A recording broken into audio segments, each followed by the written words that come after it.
سیدنا ابراہیم علیہ السلام کے بیٹے سیدنا اسماعیل علیہ السلام کے 12 بیٹے تھے۔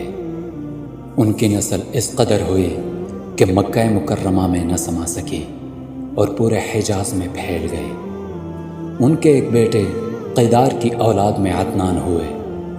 عدنان کے بیٹے کا نام ماد اور پوتے کا نام نزار تھا۔ نزار کے 4 بیٹے تھے، ان میں سے ایک کا نام مزار تھا۔ مزار کی نسل سے قریش بن مالک پیدا ہوئے، جو فہر بن مالک بھی کہلائے۔ قریش کی اولاد بہت ہوئی، ان کی اولاد مختلف قبیلوں میں تقسیم ہو گئی۔ ان کی اولاد سے قصی نے اقتدار حاصل کیا۔ قصی کے آگے 3 بیٹے ہوئے، ان میں سے ایک عبد مناف تھے، جن کی اگلی نسل میں ہاشم پیدا ہوئے۔ ہاشم نے مدینہ کے ایک سردار کی لڑکی سے شادی کی۔ ان کے یہاں ایک لڑکا پیدا ہوا جس کا نام شیبہ رکھا گیا۔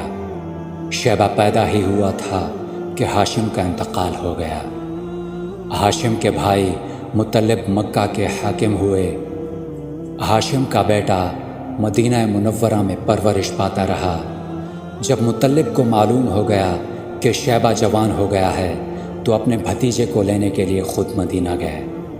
شیبہ کو لے کر مکہ مکرمہ پہنچے تو لوگوں نے خیال کیا کہ یہ نوجوان ان کا غلام ہے۔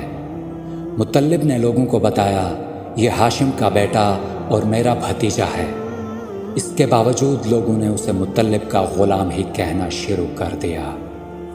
اس طرح شیبہ کو عبد المطلب کہا جانے لگا۔ انہیں عبد المطلب کے یہاں ابو طالب، حمزہ، عباس، عبداللہ، ابو لہب، حارث، زبیر، زرار اور عبد الرحمن پیدا ہوئے۔ ان کے بیٹے سیدنا عبداللہ سے ہمارے نبی سیدنا محمد مصطفیٰ صلی اللہ علیہ وعلا آلہ واصحابہ وسلم پیدا ہوئے۔ عبد المطلب کے تمام بیٹوں میں سیدنا عبداللہ سب سے زیادہ خوبصورت اور سب سے زیادہ پاک دامن تھے۔